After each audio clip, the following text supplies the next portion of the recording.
nhớ rằng là chính tiếng Trà Mông thế này sẽ đầu thế ít种phong trùng như thế cho nên cho gì sẽ lúc nó cú giờ thay và cú giờ cho nên là gì ít tu và mông ít tu phong như cú cho nên là gì nữ cho cú còn được khen được khưng chỉ phụ rồi này sẽ đầu lúc nó cú cho nên là thả nó mà mỗi khỏi chân chân hành do là thả hay cho đầu bây giờ cái tiếng Trà Mông và nhớ là hậu vắt thăm qua bỏ và lỡ lưu văn hùng chùa và lỡ cho bát trà nó trâu khơiไอ้จอเนี่ยนู่นนอเขามัวได้ชีถือสีเที่ยลู่หนึ่งยาตอนได้นอเขามัวอยากได้ชีว่าไปตูมงอีตูพงยืนยาไทยเต้นอหรือมัวลู่หอบเพียเราป้าเราเฉลยยังเรียนกูจอในบุญจีหนึ่งLadies and gentlemen, I'd like to introduce that is Suvichai Hivanprue. So nice to meet you, sir. Nice to meet you again. And first of all, I am very honored today to be able to sit in front of you and shake your hand. And I'd like you to introduce yourself a little bit to the history and making today for the Hmong people. And please tell us a little bit about your name and a little briefly about your personal life or maybe about you. My name is Suvichai Hivanprue, but I'm mostly known as Noi or P Noi to the Hmong people. Because General Wang Pao calls me that name. My name is too long, so we cut the crap. My father, Dr. Suvichai Hivanprue, was a friend of General Wang Pao through our associate, Mr. Daniel C. Arnold, who was the chief of station of the CAA in Vientiane in 1973. At the signing of the Paris Agreement, the agency were fading out of the anti-communist paramilitary activities, and everything came to a standstill. There was a lot of good feeling at that time that war is over and we need a new life. I was in the last year of Thammasat University in Bangkok when my father asked me to accompany him to come to a place in Laos that you never know. That I never knew, and he doesn't know either, because he was told by his friend Mr. Arnold that we had a mining company, okay, a mineral exploration and mining company. And so he said, would you like to come along? I said, sure, I drive you. So we drove to Udon. And when we get to Udon, we were told to go to the airport. And then there's a guy, an American guy meeting us at the airport, brought us to a special plane. And then we flew. From Bangkok? From Udon. From Udon. And then we landed. I remember the skyline, I said to my father, skyline here.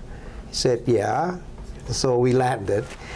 The first person who greeted me was Jerry Daniels, Hawk, or Mr. Hawk. His nickname. The code name was Mr. Hawk, and he was the special officer, case officer of General Wang Pao from the CIA. And so he drove us to General Wang Pao's house, and I pointed to my father, that's General Wang Pao, father. He said, no, I know. I said, why didn't you tell me we're coming here? So we sat with General Wang Pao that afternoon in 1973, and he said that now the war is over, could you help us to look at the prospect of the mineral, gold, silver, iron, copper, and other thing that his people, the Hmong people, and that's when I heard first the Hmong. Before that, you heard? I heard the male, So so he said the Hmong people. Oh, so I said, okay, Hmong people. I was a young 23 years old. I was going to ask. Yeah, you were 23 years old. I was 23 years old. I was in school, and he said that we need to have this exploration. So can you help us? And my father said, yes, of course. This is what we do all day long. So we had a geologist and a mining engineer with us. Both of them professors in Chulalongkorn University. Oh. So we the next day we flew around to see the reported site, you know, and then after one day of going to about 8-9 places, we had a meeting and we concluded to General at dinner that there's a good prospect for iron, you know, for it's a very big iron deposit for sure, because our geological terrain and the sampling that we did and could be gold. Positive result. Yeah, and then he had some samples of gold and silver, of course, and we said that because this is we suspect that there was a very big iron deposit, which some of the seams come the gold and the silver in many cases of the geology. So we started, and then we were flown next 2 days to Vientiane and met with Mr. Arnold. He said, "What would you like to take the job?" And my father said, "Sure." And that's when we started. And 2 weeks later, I led a team of the 2 or 3 geologists first in the beginning, and also the support team to come and plan. Because in doing the iron deposit study, we need to have what we call geophysics. So when I reached, Jerry greeted me again, and he said that, okay, I'm going to introduce General Vang Pao already to Colonel Vang Je. Tu Phu was his aide-de-camp, and Colonel Tu Phu and Colonel Vang Je, who was the commanding officer of the special battalion for development that General Vang Pao created. I was told to report to him, so I reported to him. I was preparing, and I moved there. So You lived there? I dropped my university because it's so interesting. You know, I landed one young boy from Bangkok, you know, never seen rough life, and I landed there, and hundreds of airplanes around, and you know, and a lot of people, and that roughly in 1973, late, late 73, and I think it was cold, so it must have been in November 73, November 73, and we start laying down a plan, and I was there for the first was about 2 weeks to put everything together, and we start bringing in the geologists. And during that Christmas New Year pause, I went to Bangkok and recruited more people. And so we recruited more people to start what we call the geology classes, which we have all the field officers that work for the sky, for CAA, who speaks good English, good Thai, and know how to read maps and all that. You know, Lucky, Wang Nia, Yang Lu, Yang Si, Gu Sao, Wang Leng, and Yang Long, Chu Tao, and about a dozen of them. A dozen more. Yes, and then so we created a school, because we have to teach them first how to start investigation and things like that. And we also laid out a big plan for the geophysical study. So let's make that short. That's my next thing that we would really like to know. Yes. About you is that how you, I know now we know a little bit how you start the relationship with the right. So when I Hmong. had to report to General Vang Pao almost every day, what's the progress, you know, and so we were flying out to see investigation, and as I remember, it's about the second week I was there, and he came to pick me up for breakfast, you know, at 7 I was. So you live in Long Chan? I live in Long Chan. I live up the Parasawang, the palace, and there's a small guest house, and I lived below the palace, and then we use that as our School. School. Now, school is different place, but this is our resident and planning. And he came up and picked us up and said, "Oh, would you come with me?" I said, "Sure." You know, and so I start flying with him, and it became a daily thing. So he would take me to Muang Cha, he would take me places everywhere, and he said, "I like you. You know, you are young, you are energetic, and could you do things for me?" I said, "Of course I will do things for you." And our relationship started there at the beginning of 1974. Let's move you forward. Yeah. Since we understand that you have very short time in America right. as well. So let's start a little bit here. Go on now. Tell us very brief what happened after the war. What is your role? Well, how did you help? Since I was when my project, the first project ended, and General Vang Pao said, "Don't go back. You stay with me." So I was starting doing things with General Wang Ju and Jerry. To lay down the waterworks and building pig farm, chicken farm, all kinds of development things, and acted as he was giving me a lot of trust because I also took care of the widows, the Sia Ongka, the people with cripples and all the veterans affairs. There's a lot of things that go behind the scene, how we raised the money because the budget was cut already from the government. By 1974. By 1974, there's no war anymore. So we had to do a lot of creative things like changing money, this, that, to raise enough to give it to the widows. So you guys work very hard. Oh yeah, we work all day long. We work from morning 7 o'clock to late at night, every day. So let's take you jump right into after the war in Thailand. Yeah. Anyway, what did you do in Thailand? When the end of 1975 came, I mean the end of the war.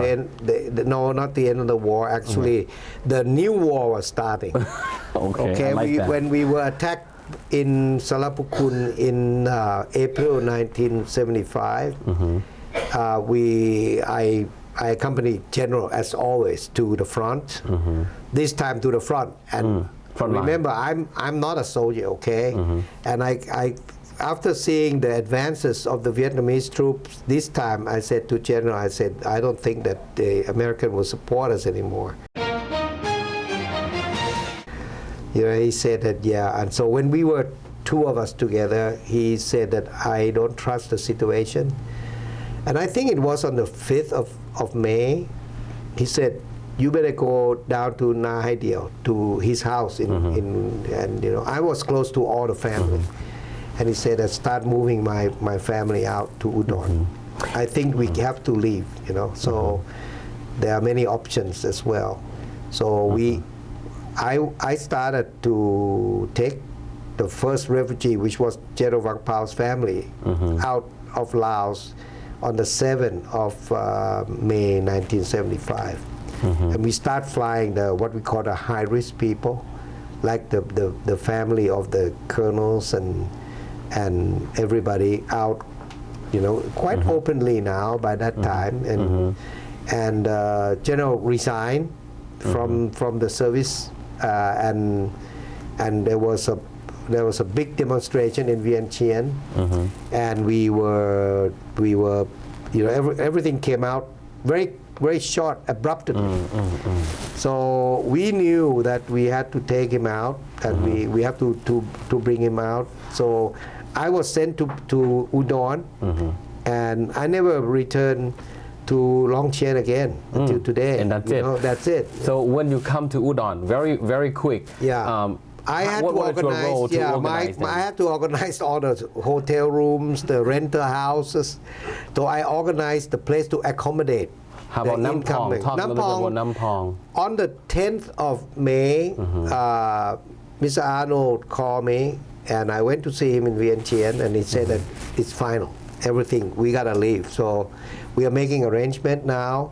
So we were discussing this with Colonel Bill Riedel, who was the commander of the CIA operation in Udon, and the local counterpart of the Thai military unit.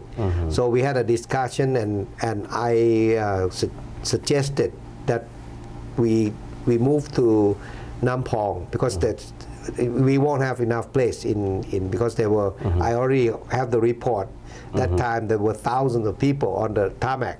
And so therefore I will speak about this later today too. Sure. But we chosen Nampong because it was a training camp, one of the 2 training camps the CIA had for the irregulars. There were the volunteers that were going to Laos, and so we imported Colonel Bill Riedel imported the camps, the tents from Okinawa.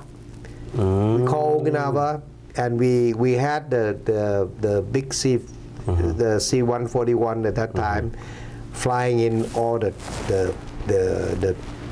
field tents, you know, in Nampong, and we were organizing that. In the same time, every day we were having airlifts of using C-47 and C-46. And small plane, Barons, Cessna, everything. You know, we were coming in, and my job was to feed those people. Where did you get the money to feed them?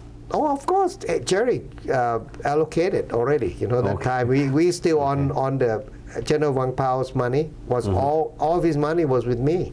You know, we had. Did you have to use General Wang Pao own money or the money both? He authorized quite a lot of money for accommodating everything. Okay, that's what we want to know too. Right. Yeah, General Wang Pao was. Yeah, he said that go buy things. You know, I have an account that I was carrying his almost doing most of his finance by that time. You know, so I knew that he didn't have much, but he authorized me. He said go buy rice, go rent a house and this, but then I talked to Jerry, and Jerry also.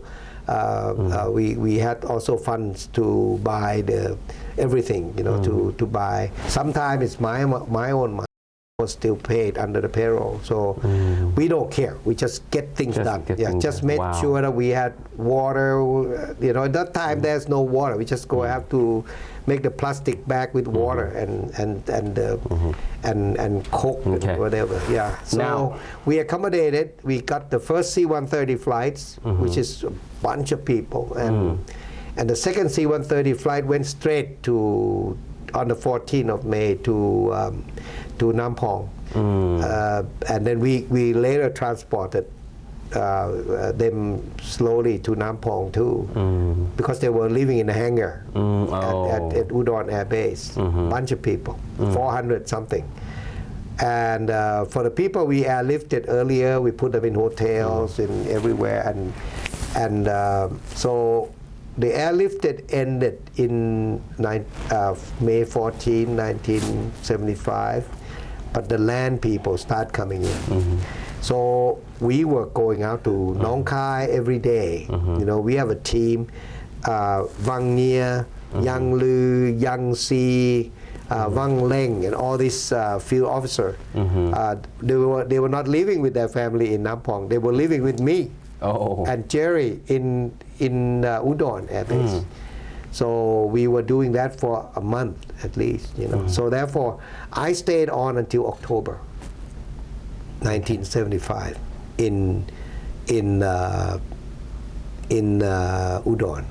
Okay, in campus and off the base. To time constraint today, and we know we're going to hear a lot from you today, which we will record. What I'd like to bring you to is 40 years later. Yes. Almost 40 years later, when General Wang Pao passed away, and we met you. Yes. And you came to say goodbye. Yes. To your old boss, to your best friend. And my father. And your father. Yeah, my second father. Now, right now, it's 2015. Yes. 5 years later, or more than 5 years later, after General Wang Pao passed away, you, as the best Hmong friend, you offer to help Yes, because I heard the this. Hmong people about this happened. The desecration of graves were a cross-cultural misunderstanding between the Thai Chinese Foundation and the Hmong people. Okay, the Thai believe that if the grave were left without being tended to, without people to tend them, to give them food, to something like this, it is merit making for them to dig them up and burn them so that they can go to heaven. So there will be no remain for the animal to dig and all this. So that's what they believe. They believe, so a lot of people donate money for that.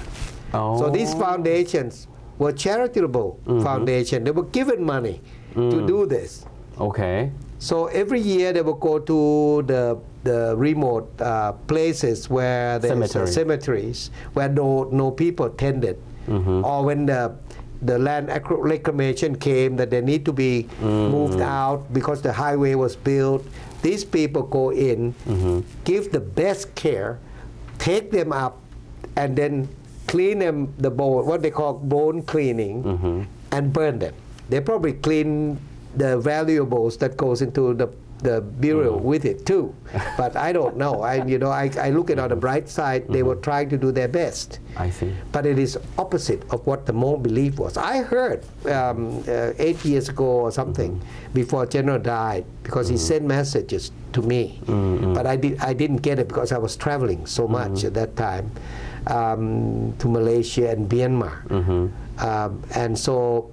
And lots of friends called and said, what's going on in Tam Kabok? They were digging up the bodies, So I had other friends stop it, because Mr. Billy Bird, who was the chairman of the Thai Highlanders Foundation after me, I created for 23 years, and Billy took over as a chairman, Billy Bird, until now.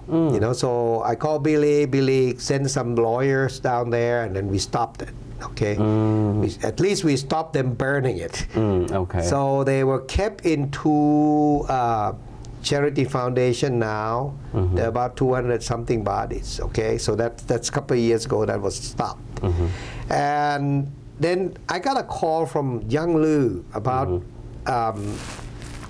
couple of months back. He and Colonel Wang Ning, the Fakite Wang Ning, came to visit Bangkok, and they mentioned, they said they want to see what's going on, So I said, are you asking me? And he said, yeah. Okay, all right. So the next day I went to Saraburi province. I called. I didn't wait. I called.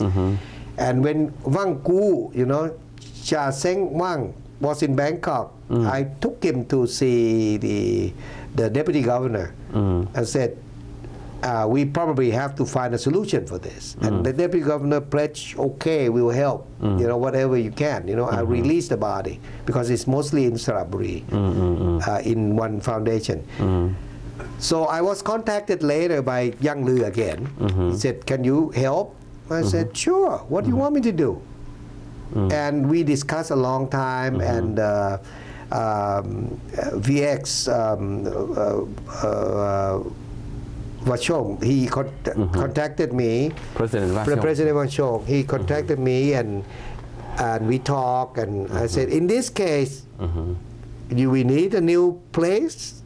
And he said, yeah, let's take that way how we do it. So I said, all right, in this way, I'll look into it. So I called Yang Tua, the Thai Hmong. He's a Hmong Chua. Yang Tua first. Can you find a place? I gave because Cha Seng Wang has a place in Chatakan district, Phetchabun. All right. I said go to Chatakan, Kek Noi, Pa Klang, Nan, Chiang Kam, Chiang Rai, and Chiang Mai. So find.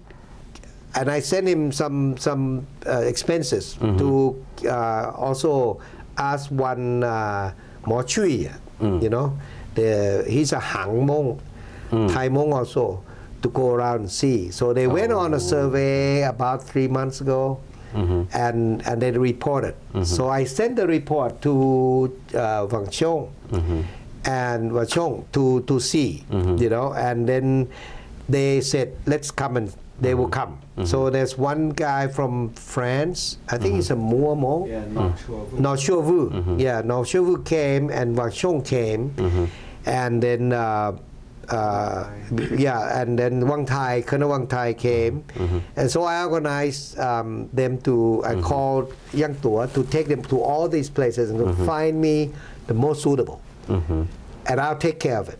Okay, I buy it. I will do this as a gift of my. Bring my next question before we continue. Yeah. So you, as a Hmong friend, Yes. you are willing to purchase the land with your own money. Of course. And why you do that? You know, I'm 65 years old. I'm not going to take much of those money away. Okay. Okay. And I only have one daughter. I asked my daughter. I said that if we allow this to go on, it will never end. All right. Somebody got to put the foot down, and there got to be also that there shouldn't be any donation or anything like this. I'm capable. I still got my arm, my leg. I got some little money.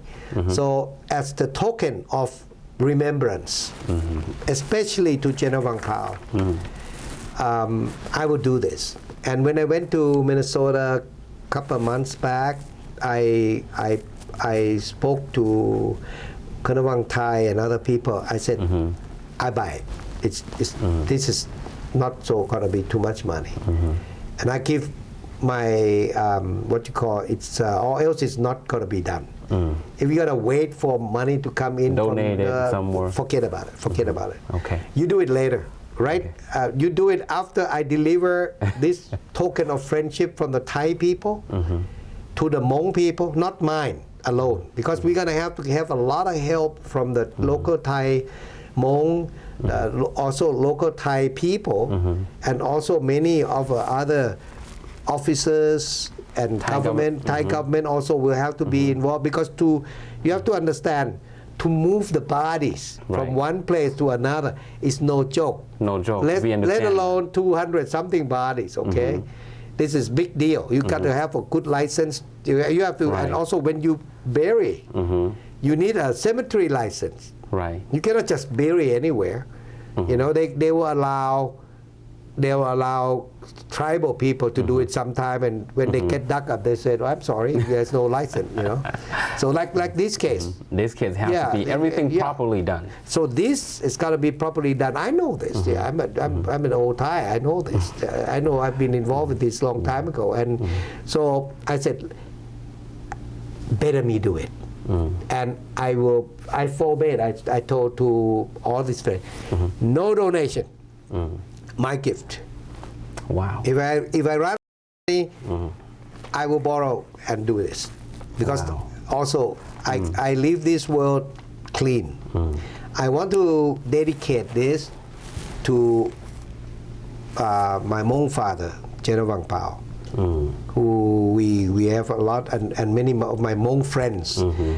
You know, my like people like my comrades, your comrades, Jerry Daniels, everybody. You know, these are all my friends, my very deep friend that we knew in my best time of my life. I grew up in Long Chen. Okay, my mind opened in Long Chen. 22 years old. Yeah, 23 years old. What do you expect? I landed there, and you know, in the place full of excitement. At that time, hope. We were hoping that we will reconstruct again in Long Chen. Okay, we were hoping we're going to have the biggest iron mine in Southeast Asia. You know, so that's those kind of things. I'm willing to complete this task, and I hope to God that I can complete it. Okay, and I have good help, because I went to Chiang Kham district, the place that this gentleman that's my next question would be, so to the location right now, you have a few locations. Yes, we have candidates, and then after the inspection trip, they came and reported to me that Rong San, Chiang Kham is the best. So we did. And I went to Chiang Kham 3 weeks ago, 2.5 weeks ago, and talked to the district officer. And then I told the district officer, please do they have chosen one land, please check if it is in the land, the village of the Mien people. Yes, so he just reported to me a few days ago that they are not happy about it. Okay. So I said, go find another one. I sent the deposit money. And I said, if you have a good place, 10 rai, which is about 4 acres at least, put the deposit, I'll come back and buy it. And then we will get the public hearing again to complete a complete public hearing. Without public hearing, without the complete okay from the villagers, they cannot issue license. Okay, so therefore, it's in the process right now. And my fallback is that there's an old cemetery already from the camp, the refugee camp that you can, Chiang Kham refugee camp. Next door, there's already a very big 4-rai cemetery. So next to that is going to be quite simple to do. That's a fallback. Yeah, that's a fallback. So whatever it is, it's going to be in that area. It'll be in Chiang Kham. The reason I chose that the committee has chosen Chiang Kham because it's a tribal area. And it's the district office has the policy to promote the unity among the tribes. So therefore, there's a tribal festivities 8 times a year among the 8 tribes there. Songkran, New Year, and all this kind. Yeah, Kin Chiang, No Chiang, everything. Yao Hmong, yeah. So should I call you Noi? Yes, Noi. Yes. All we heard is about Pi Noi. Yes. Or Noi. Right, Noi. Yeah. Let me ask you. The last question is. Yes. What do you hope for this project to accomplish, and what do you hope for Hmong generation, children and Hmong in general, for helping make this happening? Most important is that apart from the local type Hmong public hearing, I want also the families of the affected family to agree to the sites. So we'll send all the information and Mo Shui again to look at it. And finally, I hope to complete this in a month. After my return, this return, when I'll go straight there. I'll get it organized. I hope that they will accept it. Then we can process all the paperwork, all the cemetery licenses, the permits to move from those 2 foundations here. And we will have to figure out what is the best way that will give them the best treatment, spiritually. Yes. So, very last thing. Yeah. Can you say something to the Hmong people as a Hmong friend, as General Vang Pao adopted son, and now that you are willing to give part of your heart-saving life donation, not just donate, as a gift to the Hmong people. It's a gift. And I'd like you to say something to the Hmong people. I want everybody to understand that cross-cultural differences are very important. Some people think that they make merit. Some people think that it's desecration. But it happened in Thailand. I'm a Thai. I would like to make this a token of forgiveness also. So, so the differences will go away, I hope. That you don't hold no grudge against Thailand, against the people who dig up the bodies and all this. They meant well. And I think this is the least I can do. And I hope that this becomes the symbol of the friendship of the Thai people and the Hmong people forever. And people will remember General Vang Pao. People will remember the friendship that we have between the Hmong people and the Thai people. I would like to name this, if you don't mind, Nok Udel, which is the General Vang Pao code name. The White Star. Nok Udel. Yes, Nok Udel. Okay. Yeah, I always Star. call him Nok Udel sometimes behind his back. And we call him BP or Nok Udel. Okay. Yeah.